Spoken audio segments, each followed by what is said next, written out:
Hey guys, welcome to the second episode of MDG Talks. I'm Saurabh Singh and I'll be co hosting today with Ayush Agarwal. Today we have a very special guest with us, Kush Taneja from the batch of 2018. Hi Kush, how are you? I'm doing good. Thanks, Saurabh, for the overwhelming introduction. Okay, during your time in the campus, you explored a lot of things and you were involved in a lot of things. What are the major takeaways from your time in the campus? First, I'll stop you there. I didn't explore many things. I still believe I could have done much better. I could have explored a lot of other things.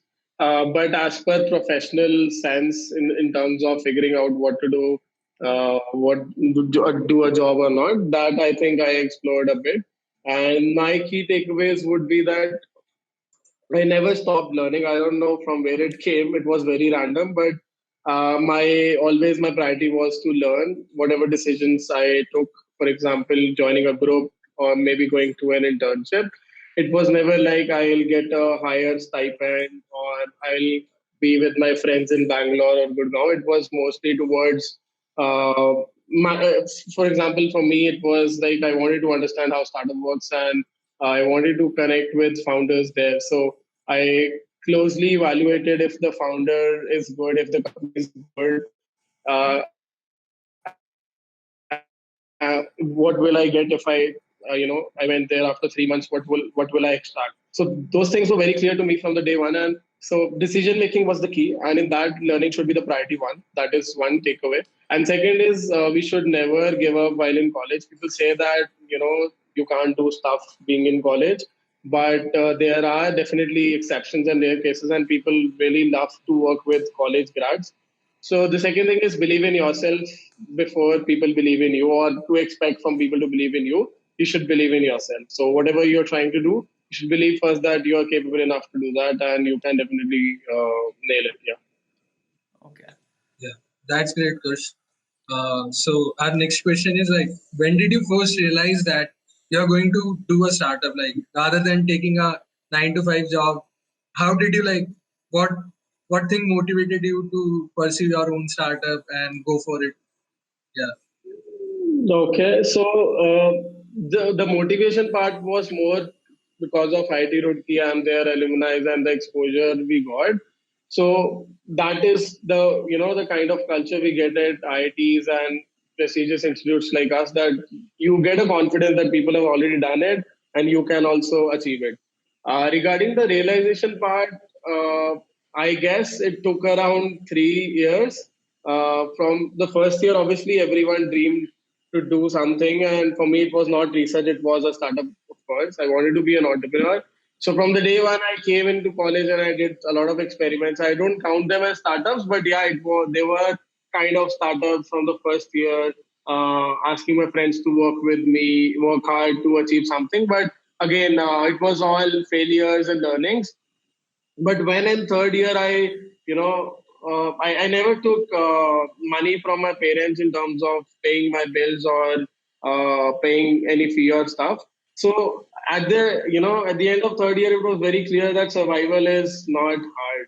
I can earn money, and earning money is not a tough job. You'll get a job being in IT and being doing good work. Now the question is, what exactly am I good for? And that is how I started, and came to a stage when there was no reason not to do it. So it was more like, hey, why shouldn't I do a startup? If I can create things, if I have done, build things, help people in the college itself and around, why not? So there was no answer actually. If I reached the stage in third year that why shouldn't I? Like I worked with an early stage startup and I realized why couldn't I do my own? Why couldn't I build my own? And that is how it started. And I realized, okay, you should come to a stage when you don't have an answer not to do it. And that is how I realized.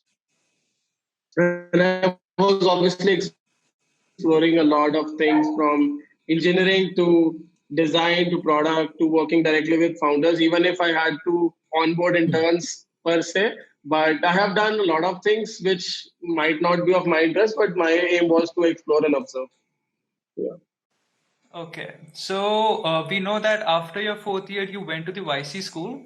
So, Yeah. what is that story? How did it get started, and what were your learnings when you were there? Uh, to be honest, I was not there. There are huge problems with visa and US India relationships. And so it was very hard for me to get a US visa to reach there. But Okay. I attended everything on video calls. And of course, I was so much connected into YC system. Earlier, I had some insights about it. And in fact, my co-founder Sambhav even came back after 20 to 30 days. But still, I'll explain how it went and what we learned and what were the insights. It all started around January 2019 when we realized that there's a huge gap in the market and we want to work on it. And at the same time, it was very clear. So for me, it was like a fintech. It's huge.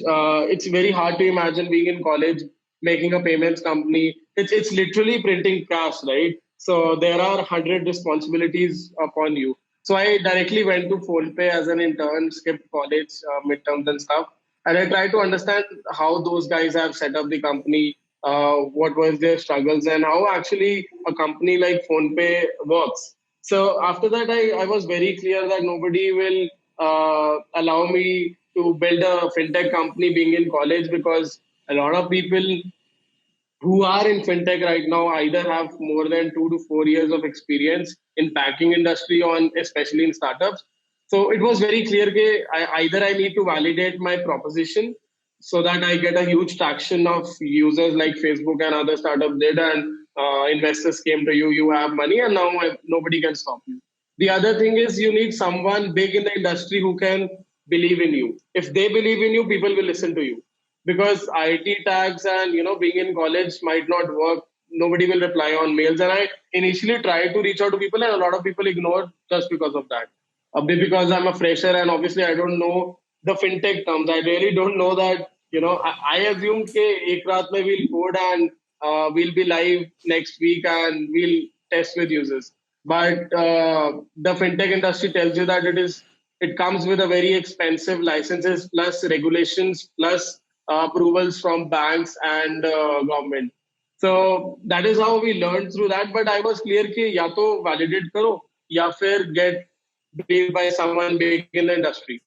Validate करने के लिए product बनाना पड़ेगा, और product बनाने के लिए you need a lot of money and approvals, which is a long game. And I was also clear कि college निकलने से पहले I need something, otherwise I'll do a job. I can't just go out and work. So that was clear. I applied to YC. They liked the vision, they liked the approach, and it was my BTP, I guess. And on that day only, they took the YC interview, and BTP ended, and I got selected into YC, and that was very huge for us. And after that, everyone started listening to us. A lot of mail threads which people were not replying, they responded back. Whosoever I mail or try to talk to, everyone welcomes me. And especially the young age and going out of college, it was an advantage for us. People wanted to listen to us because they were also shocked that how could an institution like YC believe in young folks like us. So that is how it started, and we went on a mission to validate it for the next 3 months, and YC helped us a lot. They helped us design hypotheses. They helped us being very upfront. Like for example, we were very clear with us as well as our employees that we don't believe that teenagers would use digital payments just because they have cash. We wanted to prove that. So we executed experiments. YC. So YC, there's a concept of group office hours. So they, on weekly basis, they do YC group officers with their YC partners who understand our current stage, who understand our challenges, and give us advice on that. So a lot of advices they give were very fruitful and helped us prove our validation as well as raise our next round. So YC was again everything for us. That's great, Coach, and it's really very motivating for us. So, like, as we all know, like, there has been a lot of competition in fintech market in India. So, like, how did you come up with the idea of FamPay, and when did you decided to implement it and start your own? Okay. There's a huge competition in the fintech market. I agree. It's quite trending, but at the same time, there's a huge entry barrier. As I mentioned earlier, you need licenses, you need bank approvals, Even for licenses, it's clearly stated that you should have at least 1.5 CR of revenue. How could a college grad think of that, right? So there's a huge entry barrier as well.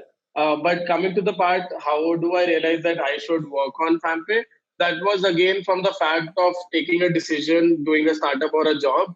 Uh, I kind of observed the peers around me who were not sure what to do, but they were ready to learn coding and take a 9 to 5 job and be happy with life. So it was more around that I started questioning why people do that, and I also I was kind of in Bangalore exploring things, and I happened to be in a fintech conference by our alums Razorpay, and there I met. I hope everyone knows about Kunal Cha, but I met him and he was telling me about teenagers. So he was explaining that there is a 14-year-old CTO in every household in India right now who's very tech savvy, who takes all the decisions in the house, and that is how I started connecting, because at the same time he was also explaining that credit mein you need at least 750 credit score. So that is how I realized that people don't have financial education concepts clear from the childhood. Nobody is teaching you how to manage money, how to save money. And I started with a mission that we'll educate kids about taking financial decisions, maintaining their personal finance, and maybe achieve a financial freedom later. If you compare to US, there are the average investing age is around 13 to 16, but in India it's 26. People are not at all aware, and post 20 they are totally dependent on the parents, and now the habit building age is gone. Now the learning stage is not as it was in the childhood, right? So we started with that mission, and then we realized it's a totally untapped market. It's a huge opportunity because that's a habit building age. You can make a product, have a business value prop with them, because nobody is tapping it right now, and once they are hooked up with your product, even if they're adult, they'll stay with you. So that is how we started. And again, talking to a lot of entrepreneurs give a sense of belief that you can do it. And then YC happened and everything else. Yeah. Okay, so I really love the point that you are trying to educate the students, like children mostly, less than 18 years of age. So, how are those initiatives going? What are the things that FamPay tries to do? How are the social initiatives coming up, and what are the things you plan to implement next? There are a lot of things which we planned to execute, but COVID happened. And for the last 6 months, so there were two parts. First was to get legal approvals from the bank, and we shifted from we talked to around 10 banks rolling out every day, but ended up with going ahead with IDFC Bank, and that took around 4 to 6 months. Honestly, I also didn't believe initially that it will took so much time. On a parallel thread, we were building a community known as Friends of Fam, which has around 60 plus members right now. These are young folks who are like around 13 to 16, some are 11 as well. They are totally extraordinary. Like some people got an award from Prime Minister. Some people are like they are into the under 19 cricket team. Some people are like, for example, they know more than 30 languages. So different kind of people who are rocking in their own field. We connected all of them. We did we do regular meetups as well as events with them, and they stay very close to us. So it helps us a lot understanding their behavior. Like for example, in quarantine, we are trying to understand what they are doing right now, because we didn't expected this could happen. Our goal was that in these 2 months we'll do campaigns, we'll roll out offers so that we can gain a huge traction. But at this time, the kids are not paying. They're simply inside home and staying with their parents, and they don't need a payment method right now. And especially when businesses are also not accepting anything. They are like, for example, Amazon and Flipkart are not delivering, right? So right now we are obviously working with them. So we test a lot of features and products with them. So for the last 6 months, they are also using our product. Coming to the point that what are we doing for the next 2 months, what activities are there? Some things I could be open about is savings habit. So since they are inside home, we are teaching them how to save, and that is very beautiful concept in the sense that so we ask them to save every day and maintain a streak like they do in Snapchat and stuff. And at the end of their saving habit or challenge, we give them a reward, which is a certificate as well as money, which they can show off to the friends and tell their parents that they have learned this concept. Yeah. So these are few things we are going ahead with. And of course, we are having organic user base. We're not working on promotion and marketing right now, but the organic users is also good. The teenagers are very tech savvy and enthusiastic. They search on Google and just download the app because they need a black, sexy debit card of their own. Yeah, Yeah. actually, I also want that. So, yeah. So, uh, let's just proceed to next question. Yeah. So the question is like building a team is considered to be the one of the most crucial steps in the startup.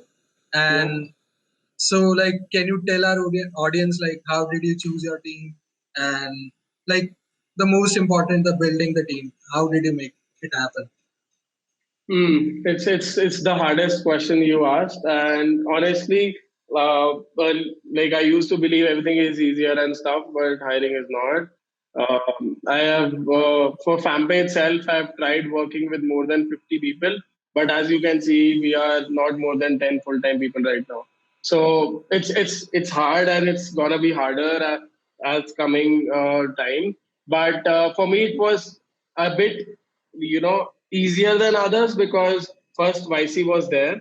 So that helps for the credibility. Otherwise, it's very hard for people to believe in you, leave their current job, and even they don't get salary sometimes. So it's very hard for them to believe in you and work 24/7 with you. So for me, it was good because Sambhav and Ayush were already there and YC was there. But still, I was very clear with the part that, I'll do everything myself. It doesn't matter, but I need the right people, especially the first 20 people.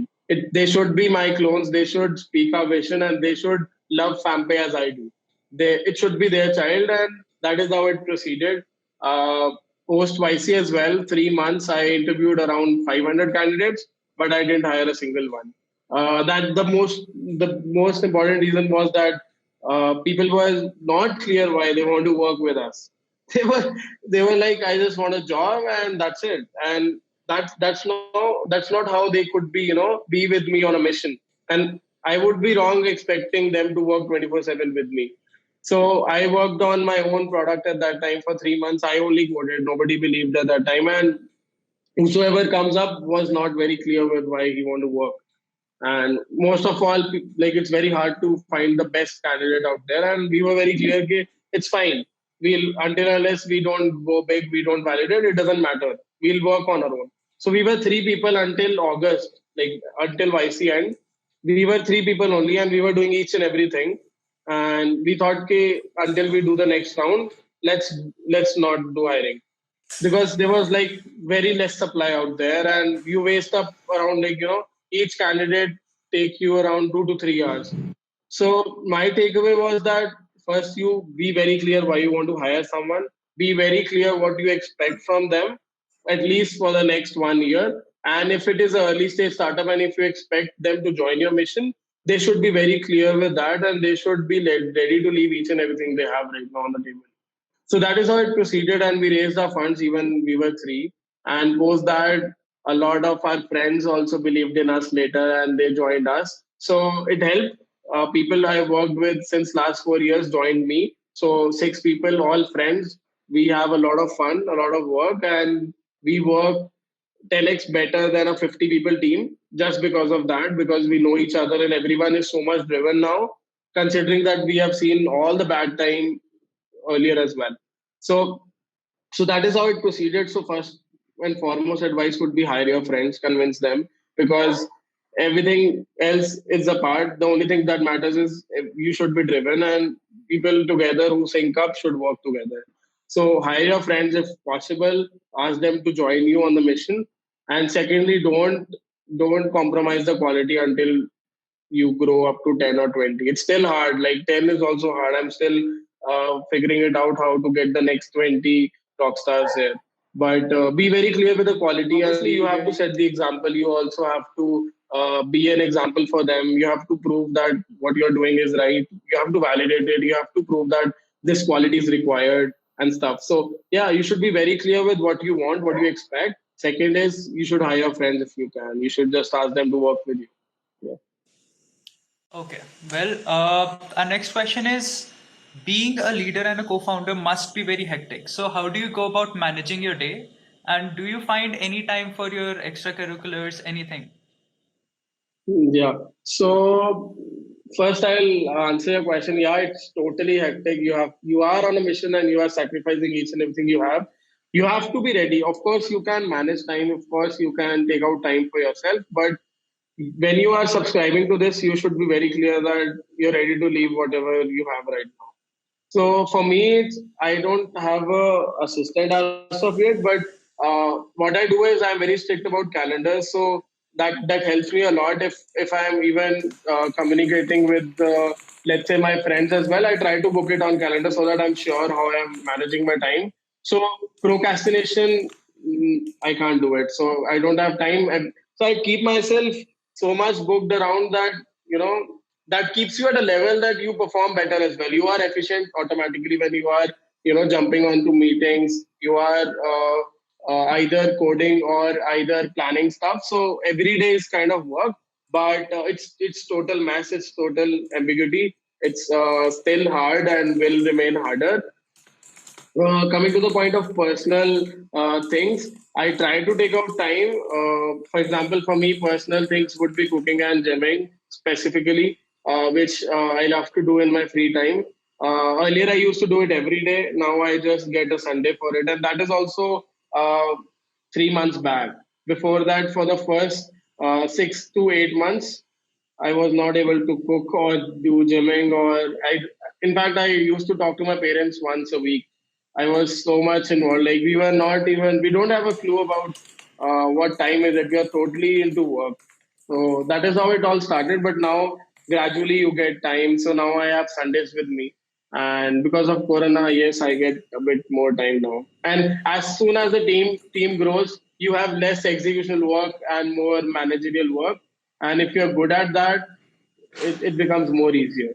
And answering your question about leadership and managing stuff, the one thing which works for me every time is, again, as I mentioned, to prove it in front of your team members or employees, especially in college as well. For example, if I pick up examples of appetizer or stuff, I can criticize. I could have, talked to 100 people about the concept, but I never did it. I started working on it, and people who liked working continued and came up with, "Okay, I'll also do that. I'll also do that," and that is how it works. So for me to convince anyone or to lead anyone, it's easier because I also perform with them. If they take 10 tasks, I'll take up 12 tasks for this week as a and to show that we can achieve that, we can do that, and that always the difference between two people goes away in terms of title. That's great, Kush. So like Yeah. our next question is like, uh, as we all know that due to corona pandemic, like the whole world will be going in a financial crisis, and so like most of the fintech startup will gonna definitely affected due to this. So how do you think like how can FamPay overcome this adversity, and is this pandemic will affect your work or not? So can you tell us more about that? Sure, sure. Well, this has affected our work, of course, in terms of growth, the user growth we were expecting, and especially about the timing, because this was a time when we were supposed to go live and go viral in the market and achieve for user growth. Like we had targets for the next 2 months, which all were diverted. But at the same time, we were also struggling with bandwidth and hiring. So we didn't had a HR in house, and everything was done by me, Sambhav, and everyone was helping us, which was a tedious job. Screening out 2,000 applicants for a job, and then interviewing them, and then giving them an assignment. It sucks up a lot of time, and we were not able to close positions. So we shifted our focus very softly. We thought, anyways, if we had grown to a huge number of users till now, we ended up fucking it up because we might not have much bandwidth of employees to do customer support. So in fintech, a lot of things matter. Transactions easily fail because a lot of stakeholders are involved, and some things are not even in your control. The bank can do anything which is not predictable. So we focus our shift. We thought let's hire and let's close our position, and especially people were laid off right now. So it went well. We get we got a lot of leads, and I literally closed 2 positions last week. So we shifted our focus to hiring. Plus, we again went back, let's do a hypothesis testing now on a larger base with a better product. Okay, okay. So the next question is, what different skills did you use and which helped you in building FamPay, and how do you manage the setbacks that happened during your time there? Mm, if I have to count on skills, I can like literally count a lot. But it was more like whatever I was, for example, if I want to solve a problem, and obviously a startup is filled with 100 problems, which was the most important problem, and I had to solve. I might have to learn new things, but to mention, coding helped a lot, especially backend. If I hadn't learned backend from Chirag while we were developing Appetizer, it would not have been possible to get funding from Sequoia or coming here, because at, for those 3 months in YC, I was the only one who was coding. I was the only one who was designing. I was the only one who was working on each and every aspect which relates to the user. So design also helped because I did a design intern at ShareChat. Luckily, I was fond of his founder and I went there. So design also helped. And for the 3 months, I was only the designer. So design skills, coding skills in terms of backend, and a lot of things which were front end in terms of React Web, which I used to build the web app and embedded that into an Android Java code. So all those skills help. Other than that, I would not say it's a skill in terms of management and leadership, which I had an experience in college. But yeah, those things help: how to hire people, how to convince people, how to motivate them, how to keep them driven, and how to sell your company and product to investors. All those things which I worked in college, the context was different. There was a group, MDG and other groups. There was administration. I had to pitch them to give us a lab or to give us resources to build things. So yeah, those skills really helped us a lot. Yeah, that's great question. So yeah, so like I have a personal question of mine. So suppose that like I have built a prototype of my idea that I want to pursue. So what should I do next? How should I pitch for funding? What should be my approach? And assume that like I have single-handedly created that product, and now I have to build my team. I have to pitch to investors. I have to gain some fund in order to build my team and launch my product. So like, how should I proceed? Sure. So I'll put it up generally. I'll not consider factors in terms of industry and sector and all. But the first thing I would recommend you to do is that you should evaluate yourself. You should be very clear that are you ready for this? If you are, you should still question, do you need a co-founder or not? That's very important. People definitely miss that. And when you grow big, and when you build the entire company, you realize that how important a co-founder becomes, especially when you're starting for the first time. So first you should realize that are you ready for this, and second, do you need a co-founder or not? Will you be able to manage each and everything on your own, or you do need a partner? If yes, then you need to figure out what you're working on. How will you convince him? Because if you convince him and he's ready to leave in each and everything, you'll be able to convince more people who will come in your team and maybe investors as well. So that is one path and one way to see it. Second way to see it is you have to put why on each and everything you say. Like, for example, if I say that I'm making India's first payments app for teenagers, or if I say that I'm building a debit card for teenagers, I'll always question why.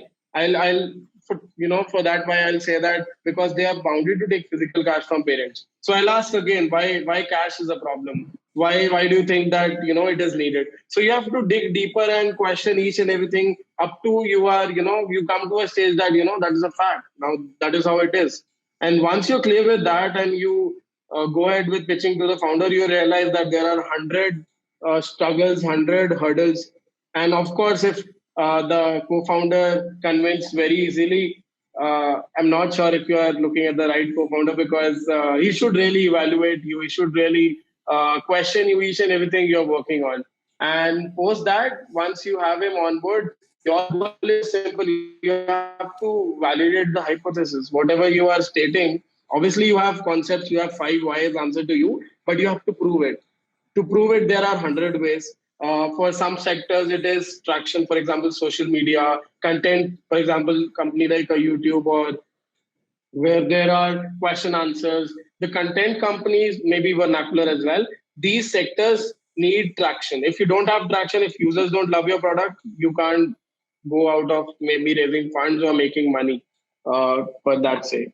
And if you are in a company where decision making is more important in terms of fintech, so fintech, there are 100 hurdles which are not seen right now in terms of fraudulence, in terms of terrorist attacks, in terms of people getting people trust you with their money, people saving money or adding money to your platform and stuff.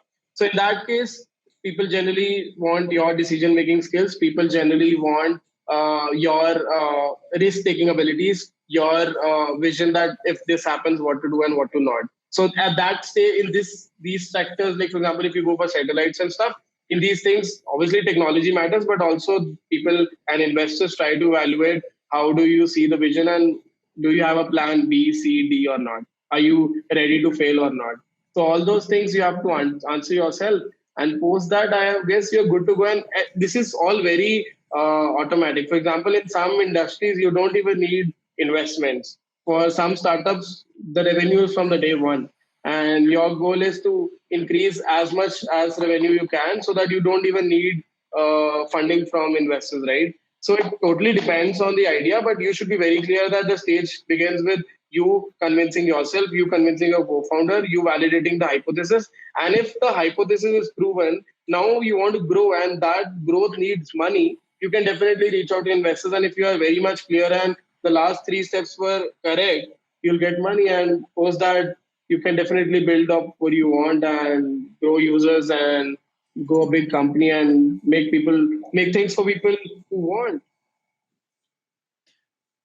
Okay, Kush, so what experiences did you have in MDG and how was the overall feel in it? It was pretty amazing. Later, it became my child and very close to my heart. But initially, honestly, I'll tell you, in the first year, I never applied for MDG. I came in the second year, and not as an Android developer or a normal engineer. I came as an iOS engineer because they didn't add any. And they were like, they released the first app known as Campus Buddy in Android, but they were not able to do it in iOS. And at that time, I don't know why I started iOS. I was kind of crazy for building iOS apps, and I was like, I would be the only one. And I don't know, I enjoyed make solving problems, and I thought, iOS say I can do that because I was using an iPhone, and you always have a bias with the things you use. So I proposed it to KD, and I am learning iOS development, and in the summers I'll be learning it, and when I come back, you think if I can be a good part of MDG. So he interviewed me. Honestly, later they told me they were not sure if I'm a good coder or not, but they took me in because I was very enthusiastic in terms of solving problems, launching things out. So I came, and in 2 months we launched Campus Buddy in iOS, and later we started Appetizer, and everything went very well. But in terms of my experience, I learned a lot because I took it very closely. I helped each and everyone in the team with whatever way I can. Of course, I was not a good engineer, so I might not help them with the good logic or maybe writing a good code. But I could help them getting the resources they want and in terms of approvals they want. And in the way back, I got a lot of learning. As I mentioned earlier, all the interactions with administration, all the interaction with engineers, which I'm doing it right now as well in terms of my startup. Everything came from MTG itself. There was a time when I was, working hard with engineers to launch something out, and that is how it helped me later as well. So yeah, it is very close to my heart. Okay, so Katie, that's great. So at last, like we will in this interview. Do you have any advice for our freshmen in the college? Yeah. The only advice I have is keep learning. The most priority, have fun. But at the same time, this is the most crucial part. If you figure out what you want to do in your life, because from the day one, I came with the goal that when I leave, I should be clear what I want to do, what's my purpose, and how to figure out. If that is the goal for you, it will help you a lot later. But otherwise, cherish the time you have been there. I have sacrificed a lot of friendships and fun, which I would request you not to do it. So keep a sweet balance in terms of profession and having a fun life, and enjoy. You'll not get it back. Okay, so is there anything you would like to say the campus janta who are currently in quarantine? Make a new habit, observe things around. Whatever you regret you missed in the past, you can do it right now. This is the best time. Nobody is forcing you to do so. Even if it is wasting time, do it. Just do it. You have free will to do it. So yeah, that is the only thing I can say. Nothing is pressurizing you right now. Dunia is slow chuki hai, so it doesn't matter. You should focus on what you missed and what you wanted to do. This is the right time.